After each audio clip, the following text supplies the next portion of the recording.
Kamara ibibigay lahat ng mga dokumento at ebidensya na nakalap ng House Tri-Committee on Infrastructure ngayong nagsimula na ang investigasyon ng Independent Commission on Infrastructure. Vic Sumintak, magpabalita. Nagdesisyon na ang liderato ng Kamara na tapusin na ang investigasyon ng House Tri-Committee on Infrastructure at anumang nakalap na mga dokumento at ebidensya ay ibibigay sa Independent Commission on Infrastructure o ICI.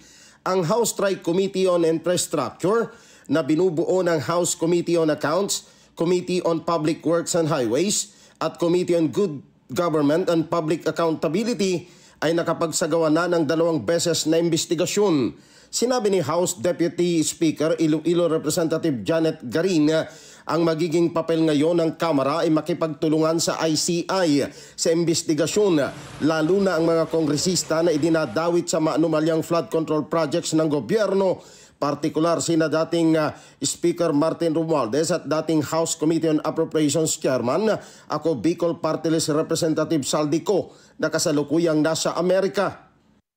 At dahil andyan na yung ICI or the Independent Commission on Infrastructure Projects, the Infracom has to fold. No? Kailangan na ito sigurong tapusin at yun ang direksyon to turn over all the pertinent documents that we have gathered. But at the same time, nakita na rin kasi ko yung saan nangyari, no? Yung mga oportunidad para dun sa mga oportunista.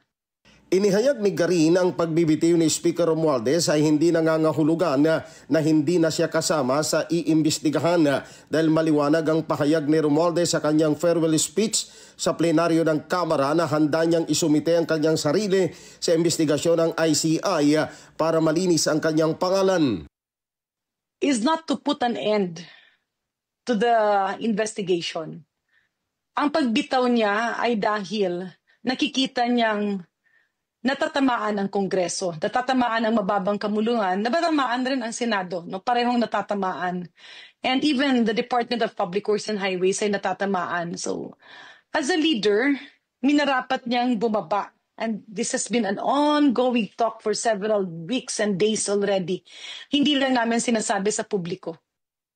Magugunitang sa pagsasalita sa plenaryo ni bagong House Speaker Faustino Bujid III matapos magbitiw si dating Speaker Martin Romualdez, sinabi nito sa kanyang mga kasamahan sa Kamara na sa ilalim ng kanyang liderato ay hindi niya proprotektahan ang mga guilty at corrupt na mambabatas na mapapatunayang sangkot sa maanumalyang flood control projects ng gobyerno.